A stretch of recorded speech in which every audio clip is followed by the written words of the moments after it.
The objective of the labor inspection is to further strengthen the implementation of the visitorial and enforcement powers under the Labor Code as renumbered, towards securing a higher level of compliance with labor laws and standards and ensuring continuity and sustainability of compliance at workplaces. For this purpose, the Department of Labor and Employment delegates this function to the regional offices, with the issuance of a list of labor inspectors who are given the authority of conduct inspection, which covers all private establishments, including their branches and workplaces in the regions. The regional offices enforce labor laws and social legislation through the conduct of labor inspection, occupational safety and health investigation, and technical and advisory visit. Special inspections may be conducted as may be deemed necessary. With the provision for mobile devices and gadgets, the DOLE developed an inspection management information system. An important feature of the system is data capture and transmittal from the field in real time, as an electronic checklist is filled up through the use of mobile devices and gadgets. Data are instantly available for viewing and processing to generate reports, statistics, and summons, including real-time monitoring of decent work indicators based on the country's decent work profile.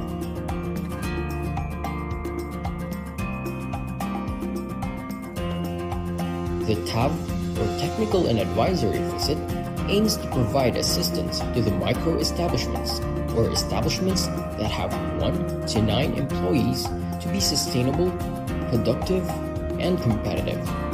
It also aims to transition our micro-establishments to the formal economy that is profitable, while also complying with our labor laws and occupational safety and health standards.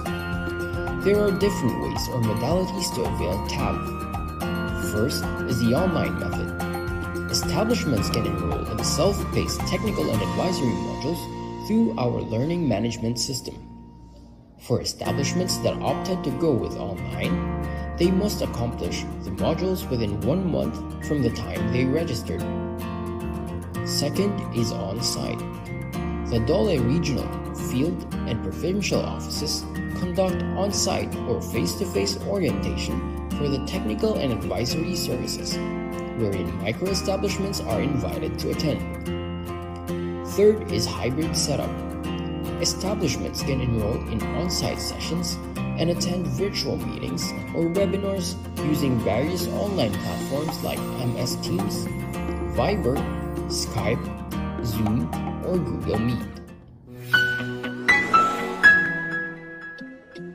Establishment owners carry a big responsibility to comply with labor laws, including submitting reports and providing documents like payroll records during inspections.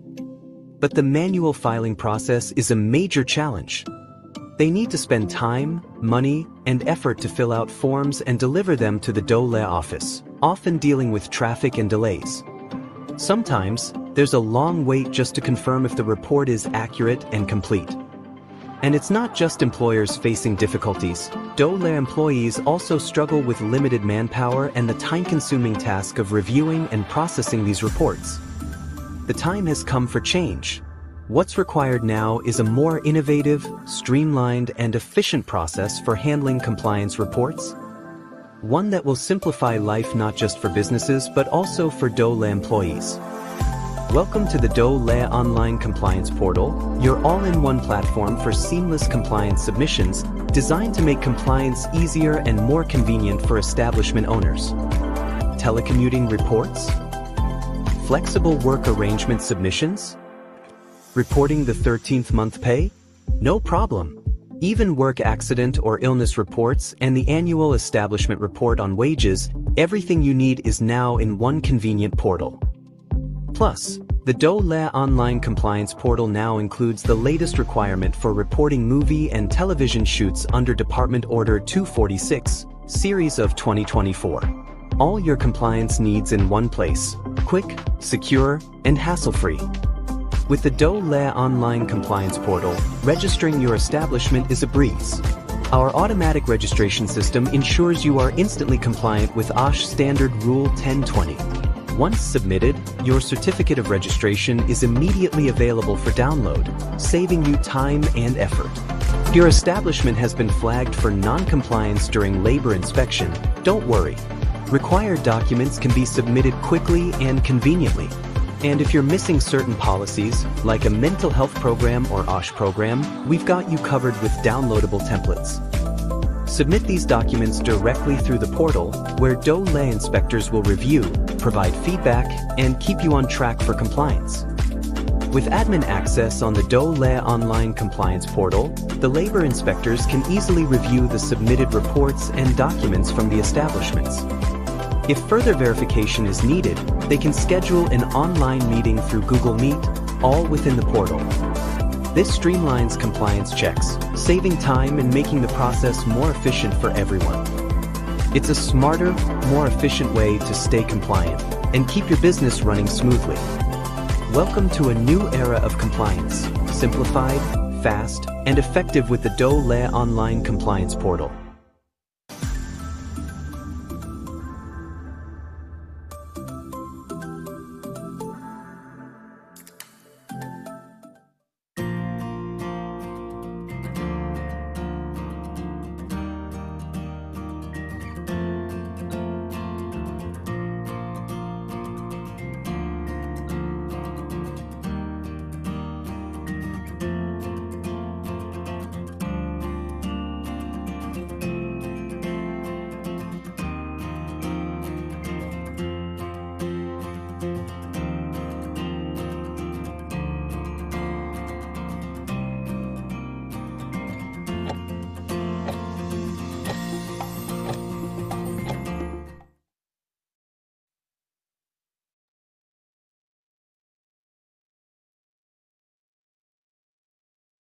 Magandang hapon po sa ating mga viewers sa Luzon, Visayas at Mindanao. Welcome po sa isa na namang makabuluhang episode ng Webinar Wednesdays handog ng Department of Labor and Employment hosted by the Bureau of Working Conditions. I am Criza Darlina Silong and I will be your host for today's webinar. Last week, our Webinar Wednesday topic was all about the new Department Order number 252-25, or the revised implementing rules and regulations of Republic Act 11058. For today naman, we'll be tackling another department order, which is the DO 253-25, or the guidelines for the standard design and specifications for temporary accommodation and welfare facilities for construction workers. Before we begin our webinar, let us start muna po with a prayer. Aming mapagmahal na Diyos, lumalapit po kami sa inyo ngayon na may pusong puno ng pasasalamat para sa pagkakataong magtipon-tipon sa webinar na ito. Nagpapasalamat kami sa biyaya ng teknolohiya na nagbibigay daan upang kami ay makapag-ugnayan, makapag-aral at lumago kahit na magkakalayo kami. Naway gabayan ninyo po ang bawat tagapagsalita at kalahok upang kami ay makapagbahagi ng mga kaalaman ng makabuluhan at nagbibigay inspirasyon. Tulungan ninyo kaming makinig ng bukas ang isipan at puso, handang matuto mula sa bawat isa. Bigyan ninyo po kami ng kaliwanagan sa kaisipan at kahusayan sa pagpapahayag upang maging makahulugan at may positibong epekto ang aming talakayan. Dalangin namin na ang session na ito ay magtaguyod ng pagkakaunawaan, pagkakaisa, at pagbabahagi ng kaalaman na kapaki-pakinabang para sa lahat. Naway madama namin ang inyong presensya sa aming kalagitnaan na nagtutulak sa isang espiritu na pagkakaisa at respeto.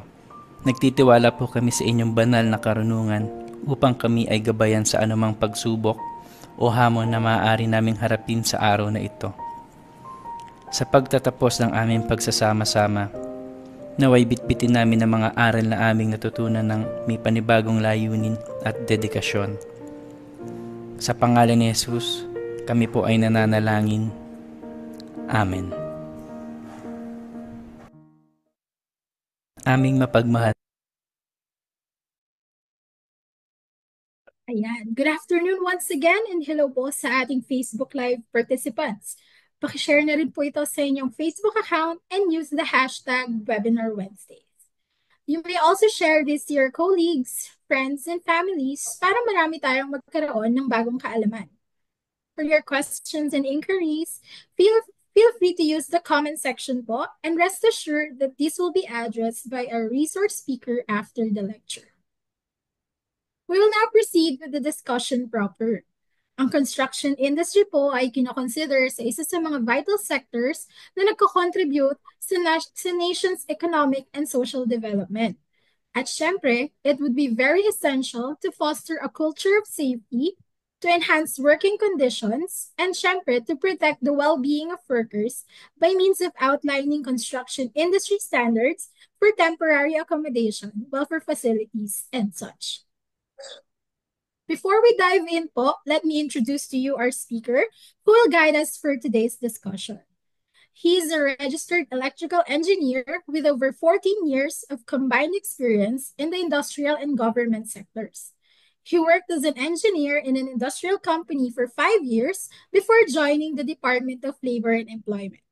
He currently serves as a Labor and Employment Officer 3 in DOLE Bureau of Working Conditions. Everyone, please welcome Engineer Gorgonio Greg M. Bello. Yes po, magandang hapon sa ating lahat. Welcome po sa ating Webinar Wednesday. And to proceed po, let me share my screen.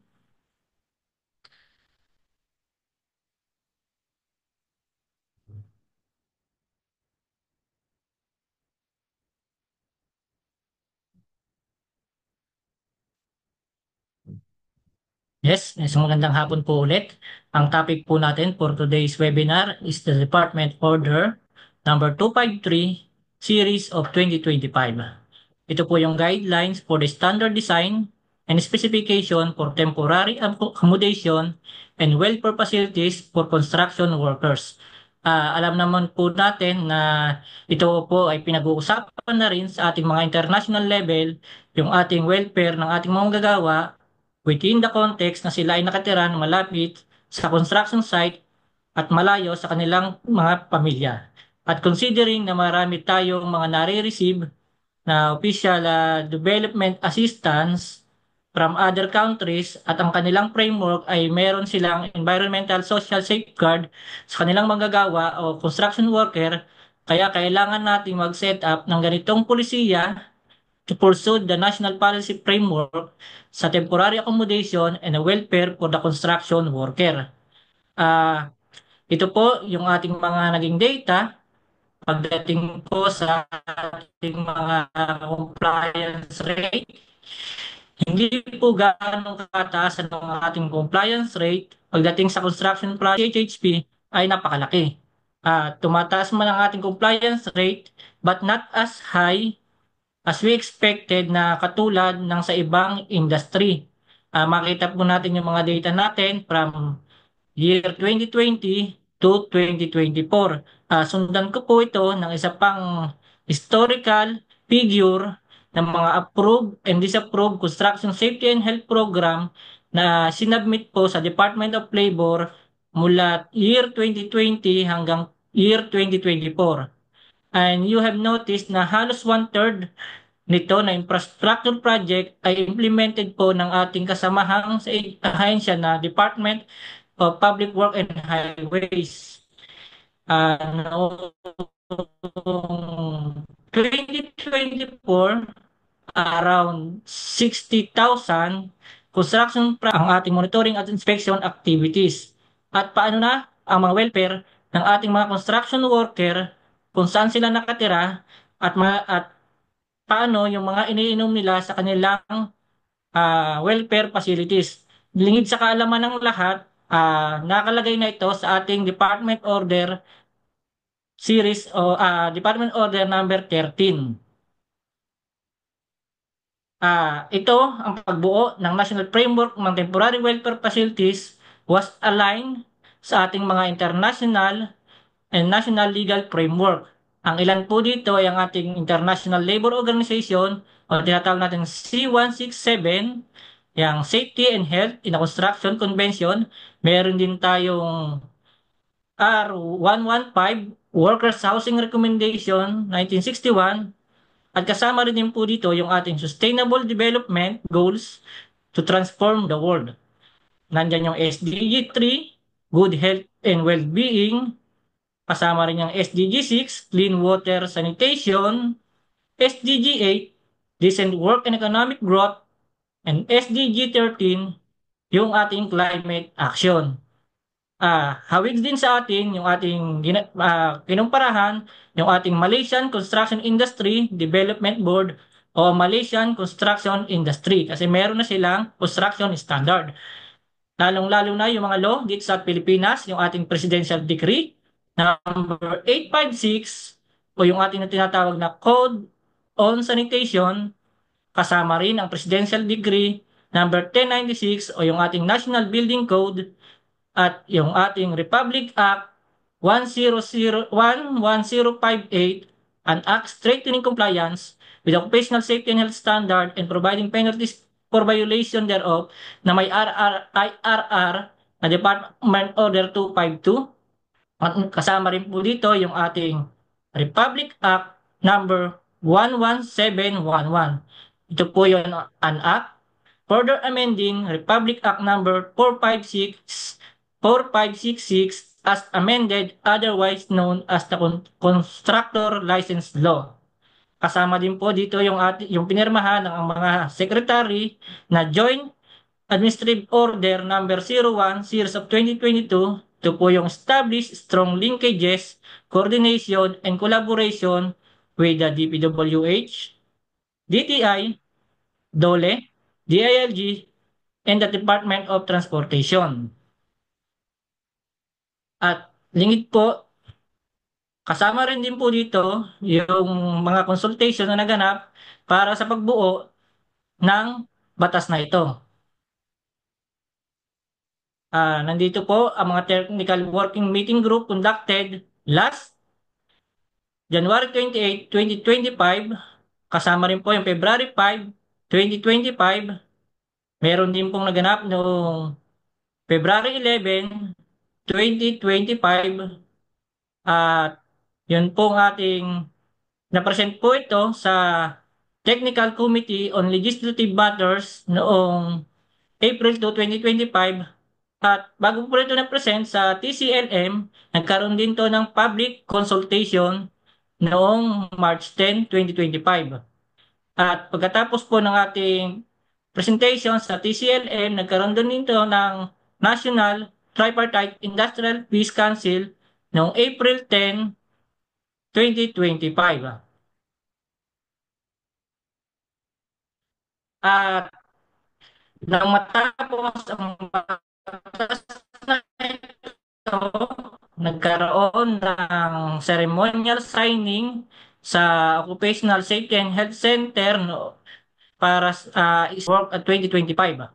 Dinaluhan po itong World Safety ng iba't ibang safety officer, lalong-lalo na yung mga nasa field ng construction. Kasama rin po sa pagbuo ng batas nito yung ating mga stakeholders na katulong upang may balangkas ang batas na ito. Mayroon tayong technical working group and resource person from the Society of Construction Law Philippines. Kasama rin po yung ating kasamahan sa PWH, Bureau of Design, at ang Bureau of Construction. Kasama rin po sa ang National Privacy Commission, National Irrigation and Administration, at ang Department of Transportation. Kasama rin po ang Organization of Socialized and Economic Housing Developers of the Philippines Incorporated. Kasama rin po ang PCA, Cebu Constructor Association, at Strides International Business PTE Limited, at ang aming kasamahan sa DOLE NCR, DOLE Region 3, lalong-lalo na ang Occupational Safety and Health Center. Kasama rin po sa aming construction, ITC, ang national at ang National Capital Region. At ito ay binubuo ng Philippine Society of Construction Safety and Practitioner Incorporated, Nation Union Building and Construction Workers. Kasama rin po natin dito ang Subdivision and Housing Developers Association, Solidary Center, Associated Labor Union, Society of the Philippine Electrotechnical Contractors and Suppliers Incorporated, at kasama din po natin ang EEI Supervisory Staff Employees Union at Beruda Construction, pati rin po ang Rhodium 688 Builders Incorporated, Philtower Consortium Incorporated, at Prime World Land Holding Incorporated. Kasama rin po ang Asset Development and Construction Corporation at ang DM Consonji Incorporated. Naging part din po ng Technical Working Group Secretariat ang DOLE o Bureau Working Conditions at ang DTICAP o Philippine Domestic Construction Board. Yan. Ito po yung mga key pictures ng ating guidelines. Kung titingnan po natin ay aware na tayo sa DO13. May nakalagay na po tayo na welfare facilities, pero itong specific size o measurement ay hindi po ito na nakapaloob sa DO13. Kaya nagkaroon tayo ng standard for temporary accommodation and welfare facilities. Nilagay po natin yung structural, environment, and safety regulation. Also, emphasize yung maayos na tripartite mechanism to resolve the dispute bago i-elevate sa conciliation mediation, at i-emphasize ang compliance monitoring within the framework. Ito po yung ating mga key pictures pagdating po sa ating bagong department order. Ito po yung outline natin o yung nilalaman ng ating department order na may 21 na section. Kasama po dito ay ang Chapter 1, Declaration of Policy. Mamaya po, i-discuss po natin isa-isa. Chapter 2, the Objective, Coverage, and Definition of Terms. Chapter 3, Classification of Projects. At sa Chapter 4, General Requirements. Kasama din po rito yung Chapter 5 natin, Compliance with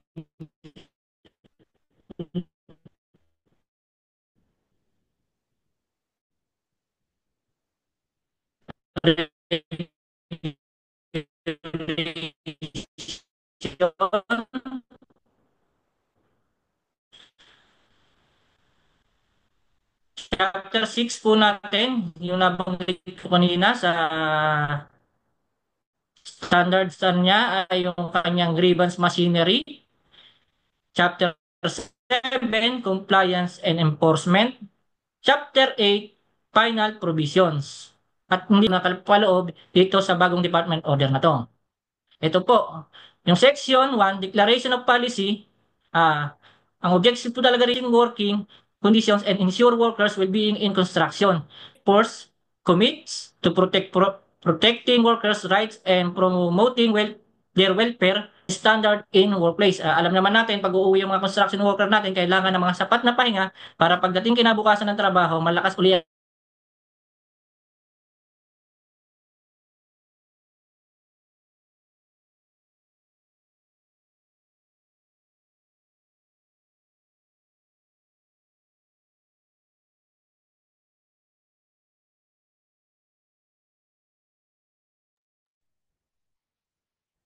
And sige po, for a while lang po, we are currently experiencing technical difficulties lang po.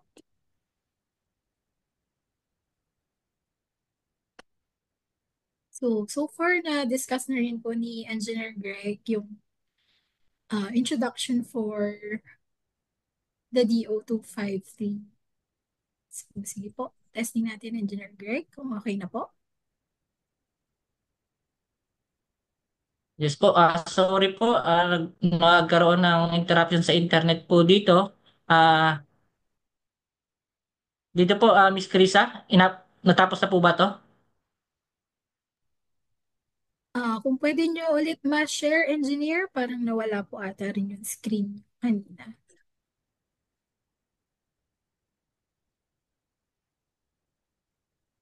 And currently rin po kasi um, Engineer Greg is currently on a discussion rin po.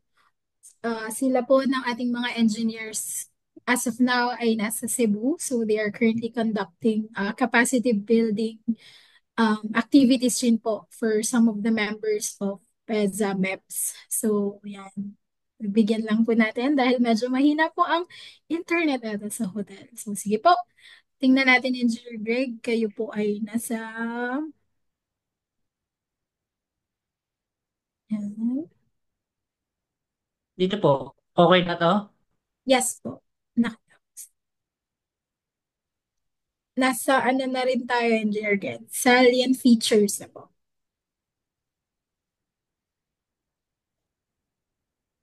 Y- Ito po. Yes, sorry po, Yan. talagang nagkaroon ng problem po sa aming internet dito. Nandito po kasi ako ngayon sa PESA, Cebu. Magpatuloy po tayo. I think doon tayo sa section 1 sa declaration ng policy. Affirms labor as a primary social and economic force and commit to protecting workers' rights and promoting their welfare, ensure effective implementation of laws, law, and standard in the workplace. Alam po natin na ang ating mga construction worker ay pagod na pagod sa trabaho sa araw at kailangan nila na magkaroon ng pahingahan para kinabukasan, pagbalik nila sa trabaho ay maganda yung katawan at maging maganda yung resulta ng kanilang gagawin na trabaho. Ah, sa section 2 po natin na objectives, promote safety, enhance working condition, and ensure workers' well-being in construction. Coverage po natin ay applies to all construction project, including, ayan po, malinaw po, including government infrastructure and utility project as well as the other construction-related activities where the employer, project, and contractor have, ito po, in-highlights po natin, opted to provide temporary accommodation to their workers or when required under these guidelines. Yung po, kung magtatayo po siya ng temporary accommodation, ibig sabihin lang po, yung laman ng batas na ito, yon ang kailangan nilang sundin. Pero yun nga, sa bandang huli, may nilagay siya na when required under these guidelines. Meron po siyang specific section dito sa batas na to kung kailan kailangan maglagay ng temporary accommodation.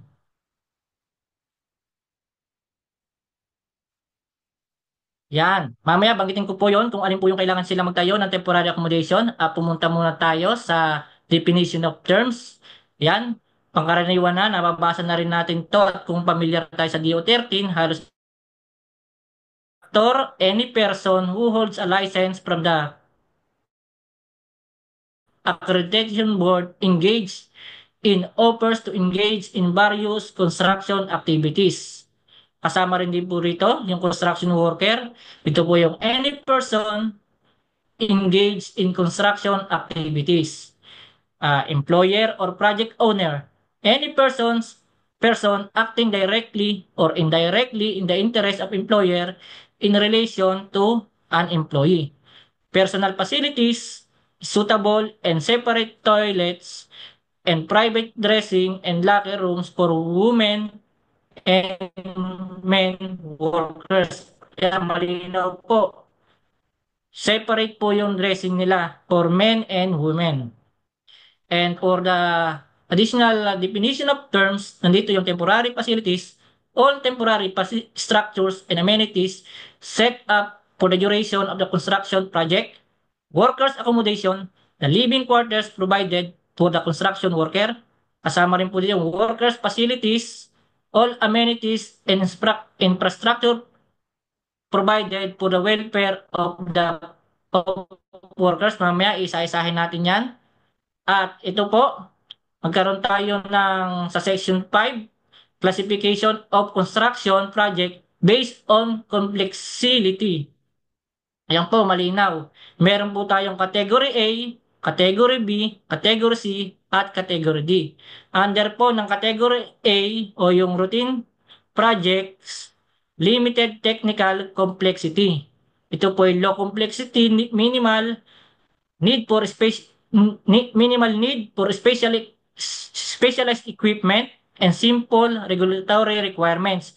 Yung minimal na pagkuha ng atin ng mga permits sa mga munisipyo, sa mga pagdating sa kuryente, sa tubig, kasama po dyan. Ang example po niyan ay low-rise building, residential housing small-scale renovation, and landscaping.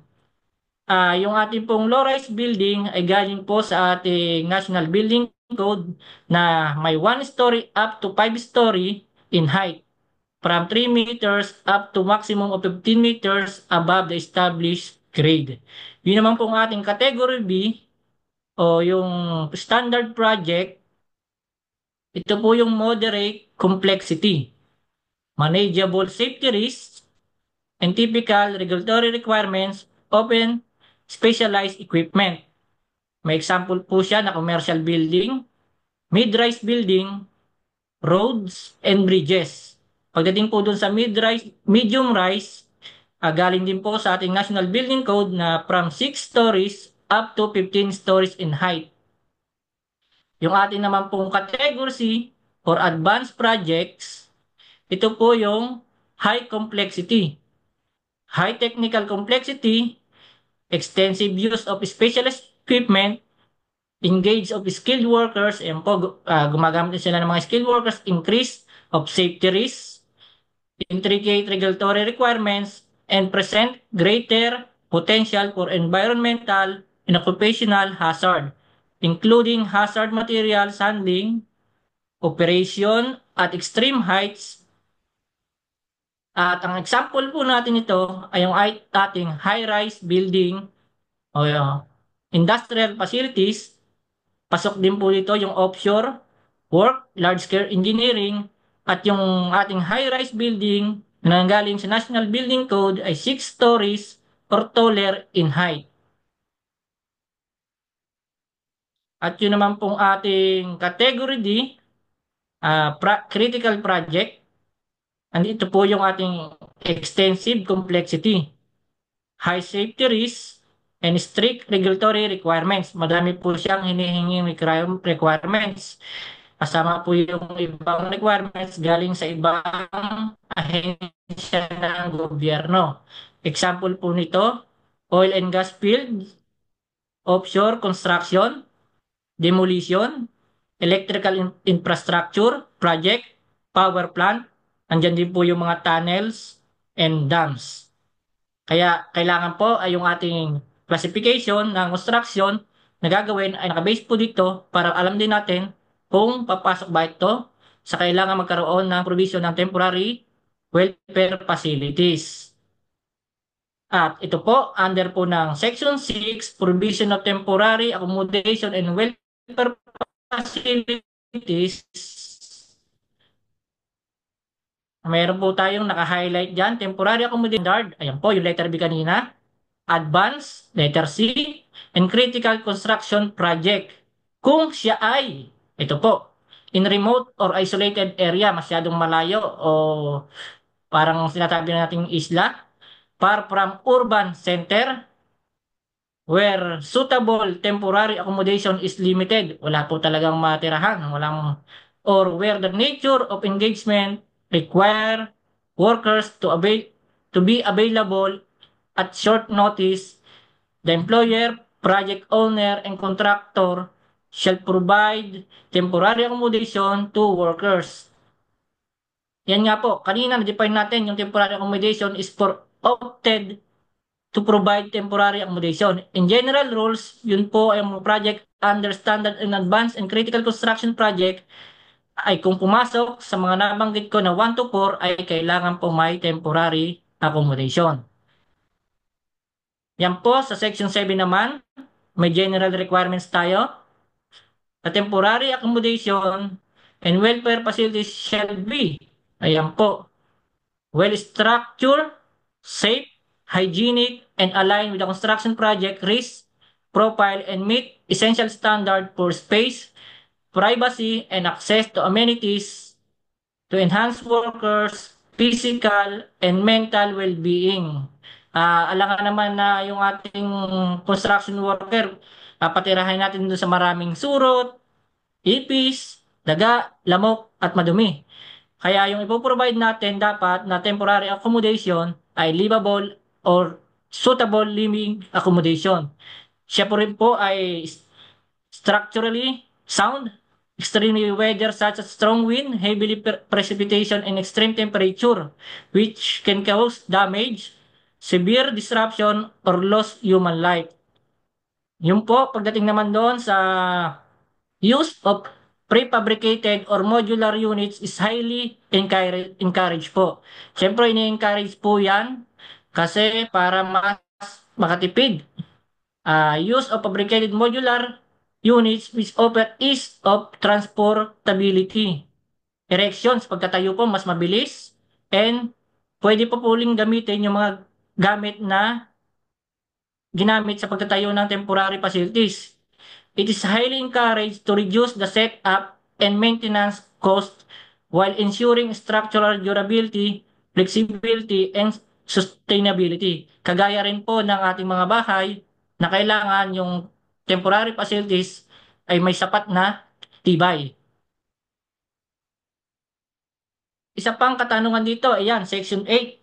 Siguro, maraming pumasok sa isipan ng ating mga viewers, sino po ba ang magbabayad ng ating temporary accommodation welfare facilities?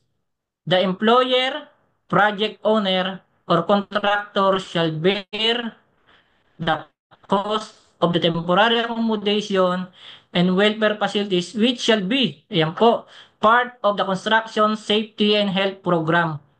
Magiging part po siya ng ating construction safety and health program na ang employer, project owner, o contractor ang sasagot sa mga bayarin po dito sa temporary accommodation welfare facilities. Yan po, for other government project, siyempre, mag-a-adjust din po sila sa cost estimate kung papasok sila sa category B, C at D or kailangan nilang magtayo ng temporary facilities.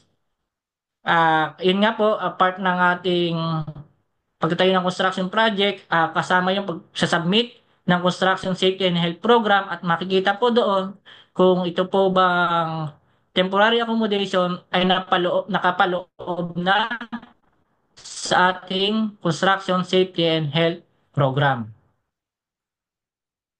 Ayan, pagdating sa section 9, meron tayong compliance with the regulation. Siyempre, kailangan shall comply with all relevant laws and regulation including those related building. Yun po yung kanina nabanggit natin na mga align na batas. Pag-building sa National Building Codes, sanitation, sanitary code, health and safety and environment protection, DENR, kasama rin po.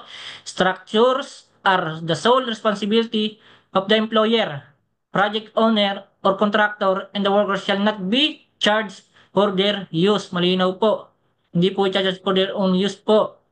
And sa section 10, siyempre iniisip po natin, titigil po dyan yung ating mga construction worker. Paano po yung kanilang mga safety? Paano po yung mga tao na kailangan? The employer, project owner, shall manage temporary accommodation welfare facilities in accordance with the requirement of Republic Act 11058. Ito po yung and its implementing rules and regulation. Ito po yung DO 252. Dito po kasama ang implementation of Family Welfare Program, kasama po dyan. Against sexual harassment, kasama din po dyan sa ating DO 252, Gender Violence and Promotion. Mental Health Lifestyle and Drug-Free Accommodation, kasama rin po dyan. Kagaya rin po siya ng ni-implement natin sa workplace. Nandyan po yung ating mga hazard identification, risk assessment, control, the establishment of Safety and Health Committee. Napakahalaga po yan para malaman po natin kung ano yung mga hazard sa ating ginagalawan. The provision of first aid kit. Yan po. Doon po sa provision of first aid kits, meron naman tayong listahan pagdating sa ating DO252 and ensuring the presence of competent first aider and safety officer.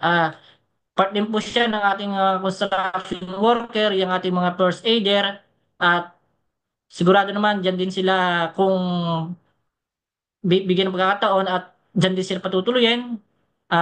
Malamang wala pong problema sa compliance pagdating dito sa ating management of facilities. Nandyan po yung ating section 11, employers, project owner, and contractor responsibilities. Yes, hindi po mawawala yan. Kailangan pong nakasulat yung ating responsibilities bilang employer, project owner, and contractor.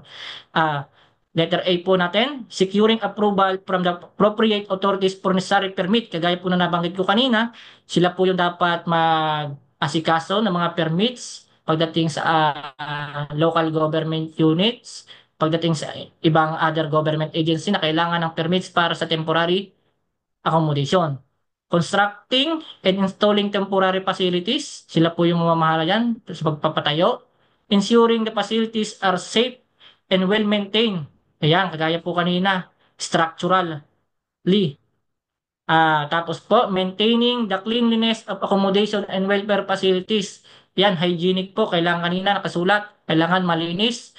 Establishing house rules and guidelines. Siyempre, kagaya rin sa bahay natin yan, at saka sa workplaces na kailangan meron tayong sinusunod na house rules and guidelines. Hindi naman po pwede na ang masusunod ay yung mismong naandyan lang sa loob ng ating temporary accommodation. Providing transport facilities where public transport is inadequate. Kung malayo po, bibihira po yung dumadaang sasakyan, kailangan mag-provide ng transport facilities. Ensuring that necessary measures are in place to prevent any interruption. Meron din po tayo, hanggang letter M po yan, yung ating employers, project owners, constructor responsibilities. Modifying or relocating the facilities as the project progresses. Kasama rin yan po yung pag-dismantle o pag-remove. Kasama rin po yung ensuring the improvement of existing accommodation and welfare facilities kung kailangan pong maidagdag. Sila po rin yung in charge. Cleaning the premises and disposing of waste garbage. Sa pagkuha po ng mga disposing garbage, kailangan po sila, yung kaya kanina mayroong rules and regulation. Ensuring the security of workers. Siyempre, kailangan kagaya sa construction, merong in at out na designated. Meron ding implementing other measures to ensure the safety and well-being of workers. Ito nga po pala ay these guidelines to provide only the minimum facilities for project depending on its size and complexity or location. Maaari po yung employer, project owner, contractor may provide additional facilities that deem necessary. Ito po yung mga types ng ating accommodation. Meron po tayong the following are types of temporary accommodation based on the capacity to accommodate workers. May sample po tayo, container vans, frames or purposes, shipping container. Ito po yung pwede yung mga container na 20 or 40 footer na container van can be converted into living quarters.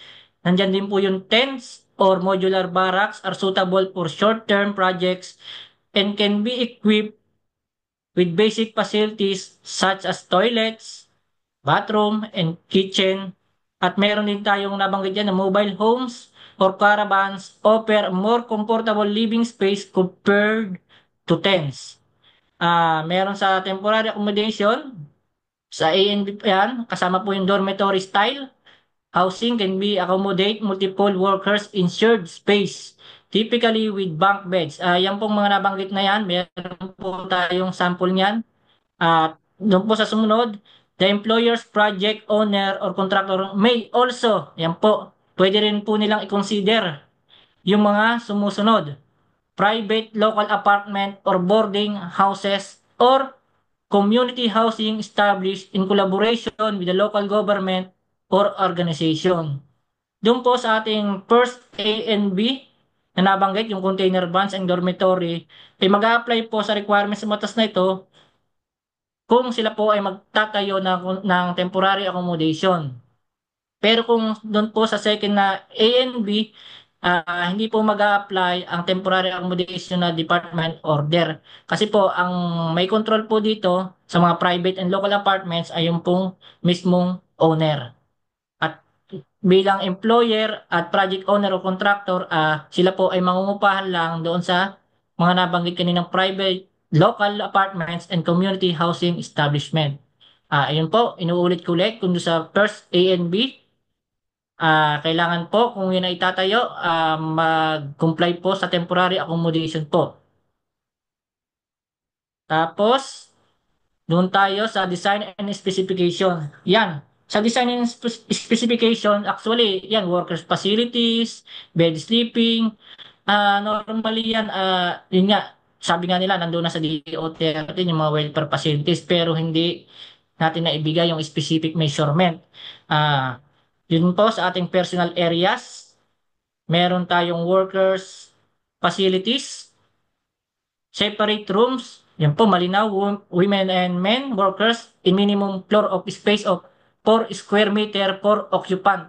Yan po, ibig sabihin, kung dalawa, 8 square meter. Meron po siyang provisional ng lockers, belongings, continuous supply of electricity, adequate ventilation, emergency preparedness plan, and vector control and pest management. Doon po naman sa number 2, meron tayong bed or sleeping space with a clean mattress. Bed size po with 1.74 square meter. Minimum po yan. Kung papansinin nyo po yung 1.74 square meter, yan po yung ating mga single bed. Yung mga nabibili natin sa market na single bed, yung halos ang size po niyan ay 1.74 square meter. And kung folding bunk bed naman, maximum lang po ng double deck with a minimum space between lower and upper bed of 0.7 meter. Malinaw po. Kasi yung pag bumili ka naman ng double deck, usually nasa standard size na siya. Wag lang kayo makakakita o magpapabricate ng mas mababa sa 0.7 meters. Yan po yung ating kasama rin po dyan yung mga emergency plans, fire alarm, extinguisher. Kasama rin po siya place of rooms, case of emergency, safety signages, must comply with the regulation po. At yung kaya kanina yung vector control, meron din po yung kasama dito sa ating plus part na Annex B. Yan, yung design specification sa ating mga communal areas for shared use which should be workers. Malinaw po yung water station, access to free and adequate supply of potable water at least po na 80 to 180 liters per person per day. Meron din po tayong toilet. Yung sa toilet natin, separate for women and men. 1:20 workers for every 8 square meter and at least 0.02 square meter for every additional worker. Yan po, pagdating dyan, alam naman natin mga construction worker, magaling sa sukatan yan, kaya alam na alam nila kung standard ba yung kanilang tutuluyan. Bathroom facilities, siyempre kasama po dyan yung liliguan, laundry area, meron din po siya, meron din po siyang kitchen. Pagdating po sa dining area, may specific measurement din po tayong nilagay na minimum standard 1:4 workers for every 10.8 square meter. At least 0.9 square meter for every additional worker. Yan po, pag halimbawa naging 5, madadagdagan po siya ng 0.9 square meter. Naging 6 plus 2 na 0.9 square meter, magdadagdag lang po siya ng magdadagdag. Depende po sa number of workers. Pero yung minimum, 1:4 workers for every 10.8 square meter. First aid kit and access to healthcare, kasama din po dyan. Community facility, communication facility, kung meron, maganda, meron. Interfaith facilities, recreation and social facilities, kasama din po. At yung, siyempre, kalimitan po sa ating may mga nag-i-smoke, kaya nilagyan po natin ng designated smoking area. Yun po. Pagdating sa section 14, meron tayong grievance machinery. Kung may disputes po, shall be resolved in accordance with the mechanism outlined in the respective employment, sa kanilang employment contract, yung kanilang pong naging agreement, or yung established house rules. Doon po magdidepende yung pag-disputes po ng ma-resolve yung kanilang case po. If hindi naman po ma-resolve yan, pwede siyang via conciliation mediation ng RA 10396 or voluntary arbitration. Meron po tayo yung mga compliance and monitoring enforcement.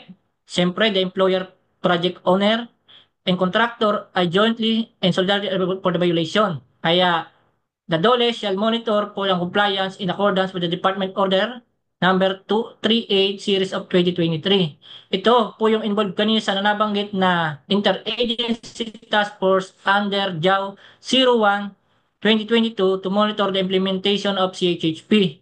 Yan po, siyempre, ang Department of Labor, under po ng Department of Trade and Industry, nandiyan po yung PICAP, nandiyan din po yung ating SIAP, nandiyan din po yung ating CMDF, TTI, SIAP, at kasamahan po natin na DPWH, DILG, at ang DOTR. Iba't ibang ahensya po ng gobyerno para po sa pagpapa-implement ng ating Construction Safety and Health Program na pasok po itong ating department order. Sa Section 16, Technical Assistance, yun po yung mga nabanggit kanina sa JAW natin, pwede po natin silang hingaan ng technical assistance. Andun po yung mga members ng IITF shall provide technical assistance to the employer, project owner, contractors in designing workers and temporary accommodation and welfare facilities. Yes po. Meron din tayong Section 17 na supplementary clause na the provision of Presidential Decree number 442 as amended by Republic Act number 11058 and other applicable laws shall have a supplementary application sa guidelines pong ito. Nandito din po yung mga interpretation, kung meron pong doubt sa implementing and interpreting these guidelines, shall be resolved in favor of ensuring and healthy working and living condition of workers and construction project sites. Merong separability clause if any part, section of the provision of this guidelines shall be held invalid or unconstitutional, the other provision not affected by such declaration such remain in full force and effect. Yung repealing clause po natin, all policies, issuance, rules, and regulations and agreement inconsistent with the provision of these guidelines are hereby repealed po and amended accordingly. At yung pong guidelines na to, ating DO 253 shall take effect 15 days after publication at least 2 newspaper of general circulation. Ito po yung ating mga annexes, mga sample design. Ito po ay sample design lang po natin.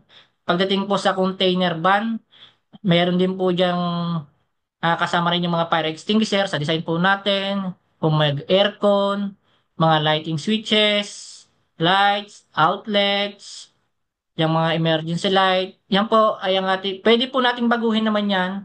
Ito po lang yung ating, basta po yung kung babaguhin man yan, sa mga nabanggit kanina na facilities, kailangan pasok po sa minimum requirements. Ito po ay sample ng 20 to 40 footer na container van. Meron din po tayong sa Annex A, sample design specification of layout per type of accommodation na tents or modular barracks style housing. Yun po yung general notes natin dyan. Dito po sa sample natin ay 36 capacity, naging sample. Kagaya na nabanggit kanina, kasama po lagi yung mga fire extinguisher, yung mga aircon units kung meron, yung mga outlets, electrical, mechanical, meron po yan kasama sa ating sample. Yun po, yung bed size, in-emphasize po dyan na 1.74 square meter po yung minimum. Nakalagay po rin dyan na 8 square meter space for 2 workers pag double deck. Kasi po kanina, nabanggit natin na 4 square meter po per occupant. adequate hand washing facilities shall be provide with or adjacent to toilet facilities. O yung style ng ating dormitory style housing. Sample po yan natin yan. Basta po yung minimum na size ng kwarto ay pasok po sa ating requirements na nakalagay. Kahit po siya ay dormitory, kailangan yung bed size, ang minimum ay 1.74 square meter. Pagdating naman po doon sa ating floor area, sample po natin yan, 38 capacity po nakalagay natin dyan. Tapos yung adequate hand washing facility shall be provided. At huwag kalilimutan, yung nabanggit kanina, yung sa double deck, kailangan may, yung sa up niya, tsaka sa lower, kailangan ay may 0.78 meter po, 0.70 meter po na clearance. Siyempre, para maiwasan na mamauntog yung nasa baba. At ito naman po, yung sa double deck natin, may sample din po tayo kung gusto mag-fabricate. Pwede naman bumili na ng buo. Wala pong problema. Basta po pasok sa minimum standard. Meron din po tayong minimum space ng bed. Ayan po. Pinakita lang po natin dito. Kasi kanina, yung pinakita nating sample, maramihan na. Pero ito, ginawa natin individual to emphasize po kung ano talaga yung size. Makita po talaga natin yung size o minimum space para sa bedroom. 8 square meter. Yes po. Ito naman. Ito, pinakikita lang po natin na one toilet per 20 workers at separate po yung for women and men workers at a minimum space provided po for the toilet for 20 workers shall be 8 square meter for each additional employee of minimum of additional shall be at least 0.2 square meter. Ito po, pinakita rin natin sa drawing natin yung ating dining facilities, kagaya ng sample na nabanggit kanina, na dining facilities mess hall at 10.8 square meter for 4 workers. Yun po yung ating minimum requirements. Kung magdadagdag, mayroon dapat tayong additional na 0.9 square meter. Yung cabinets, ito rin po yung sample layout. Sample lang po ito na pwede rin naman ang gawing reference o gayahin ng ating mga employer. At meron po ito, yung nabanggit kanina, yung vector control and pest management. Ito po yung Annex B. The employer, project owner, and contractor shall implement the following measures to control vectors and pests, including mosquitoes. Yan po yung napaganda, rodents, and other disease-carrying organism. Vector controls, nandun po yung mosquito control, may sample po dyan. Rodent control, nakalagay din po yung sample. Fly control. Sa pest management measure, integrated po yung pest management plan, sanitation and hygiene. Ayan po, yung pest proofing. Nakalagay din po dyan. Yan po yung lalaman ng ating Annex B. At pagdating naman po dito sa ating Department Order number 253 Series of 2025 Guidelines for the Standard Design and Specification for Temporary Accommodation. Ito po ay na-sign, kagaya na nabanggit ko kanina, April 28, 2025. At na-publish po siya noong May 1, 2025. At na-publish po siya sa dalawang dyaryo, Philippine Daily Inquirer, and Manila Times. At nakalagay po kanina, ang effectivity po niya ay 15 days, kaya sa 16 May 2025 ay effective na po ang batas na ito. Yes po, dito po nagtatapos ang aking presentation. Miss Krisa, back to you. Ayan po. Thank you so much, Engineer Greg, for that very informative discussion po. I'm sure marami rin pong natutunan ng ating tagapanood at kahit ako po ay maraming natutunan as well. So at this point po, we'll start answering the questions submitted during today's presentation. Sa mga may pahabol pa po na katanungan, maaari niyo pong itype sa ating comment section ang inyong pong mga inquiries or questions. So sige po, Engineer Greg. Our first question po for today, will there be a specific checklist provided for this new department order? Yun nga po, magandang katanungan yan. Magkakaroon po ba ng checklist sa ganitong department order? Yes po, yung team po namin ay magkakaroon ng checklist at currently working on it. Kasi ito po yung magiging reference namin, lalong-lalo na po pagdating sa mga sukat na nabanggit kanina. Medyo marami at mahirap tandaan, kaya magiging part po ng checklist para mas mabilis na makita yung mga reference. Yes po, Miss Okay, Krisa? thank you po, Engineer Greg. Ang next question naman po natin, since the provision of temporary accommodation is only optional, is it still necessary for the contractor or owner to follow our design or specifications? If not, would that be considered a violation raw po? Yes po, magandang katanungan yan. If the contractor or owner po opts to provide temporary accommodation, they are still required to follow the specification.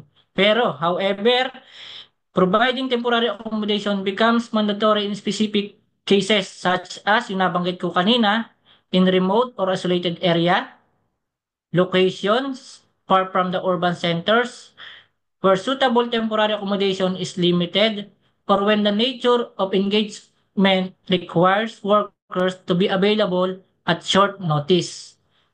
Yes po? Okay, thank you po. And then for our last question naman po, will the monitoring of Department Order 2253 be conducted separately or will it be included in the existing inspection daw, sir? Yes po.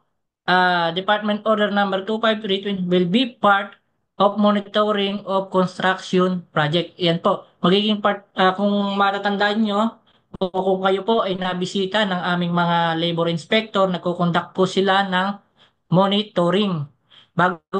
Meron po kasi tayong labor inspection na mismo, pero as part po ng ating departamento para mas marami tayong masakop na construction activities, nagkaroon po ng monitoring ng construction. At doon po, kasama sa monitoring na yon, ito pong magiging 253 Department Order ay magiging part po ng ating construction monitoring for the construction project. Yes. Next naman po, ang temporary accommodation ba ay required din magkaroon ng doctor at nurse?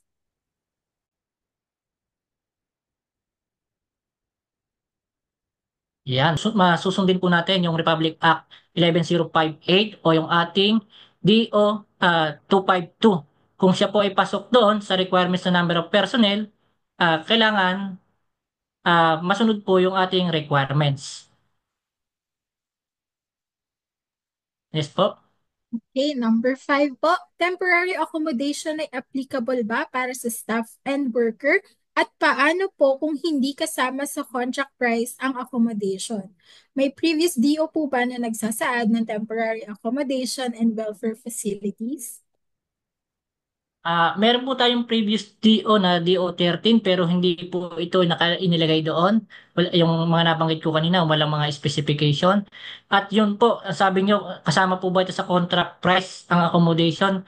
Ang nakalagay po kanina, ang sinabi ko po kanina na magkakaroon ng kasama sa Construction Safety and Health Program, magiging part po ito.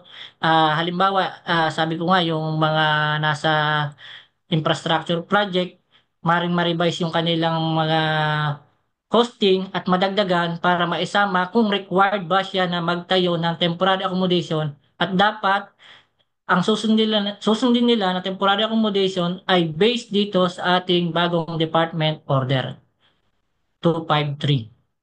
Yes po. Okay, another one po. Paano po pag nag-provide si company ng temporary facilities kahit hindi required, susundan ba yung standard? Yes po, napakagandang katanungan yan, Miss Krisa. Kung ikaw po ay hindi naman required pero nagtayo ka, kailangan mo pa rin sundin ang nasa ating temporary accommodation na batas. Kung ano po yung nakasulat diyan na mga specific requirements, kailangan po natin siyang sundan. Yes po. Number 7 naman po, instead of toilet, pwede po ba ang portalet? Okay po, magandang katanungan po yan. Usually yun naman po ay ginagamit na sa construction, yung portalet. Pero yun nga po, kung mismong toilet, yung gagamitin, kasi nandun po sa ating temporary facilities, kailangan po sumunod doon sa ating mga minimum requirements na nakapaloob kanina. Yes po. Okay po. And then, papaano po mamomonitor ng DOLE kung ang contractor ay sumusunod sa bagong DO253? Kasama po ba ito sa kanilang bibisitahin pag nagkaroon ng DOLE site inspection? Yan, napakagandang katanungan pero related po yan sa kaninang question. Yun nga po, isasama po yan sa construction monitoring na ginagawa ng DOLE. At di ba, mayroon na rin tayong regular inspection at kasama po rin yan sa ating bibisitahin. Kaya I think na yung mga sukat o yung mga measurement, yung mga nabanggit kanina, yun nga, sabi nga kanina, ongoing yung mga pag-create ng checklist para may reference yung aming mga labor inspector during the conduct of inspection or site visit sa ating construction project. Maraming salamat po, Engineer Greg, at maraming salamat rin po sa lahat ng nag-submit ng questions. Kung meron po kaming mga hindi nasagot ngayon, rest assured po na ang aming social media team ay sasagutin ng inyong inquiries mamaya. So moving forward, Engineer Greg, do you have any final reminders or thoughts po to bring home that you would like to leave to our Facebook Live viewers po? Yes po, isang magandang hapon ulit sa ating lahat at sana po ay marami tayong natutunan sa araw na ito. At yun nga, kagaya nabanggit kanina, kung maraming katanungan, ay tuloy lang po natin yung mga questions dyan at para masagot pa rin natin at mabigyan tayo ng tamang impormasyon kung ano yung mga dapat nating sundin sa pagtatayo ng ating temporary welfare facilities. Thank you po, Ms. Trisa. Ayan, thank you so much po ulit, Engineer Greg. Now, announcement lamang po, a special episode of the Webinar Wednesdays will be held next week, May 21, 2025.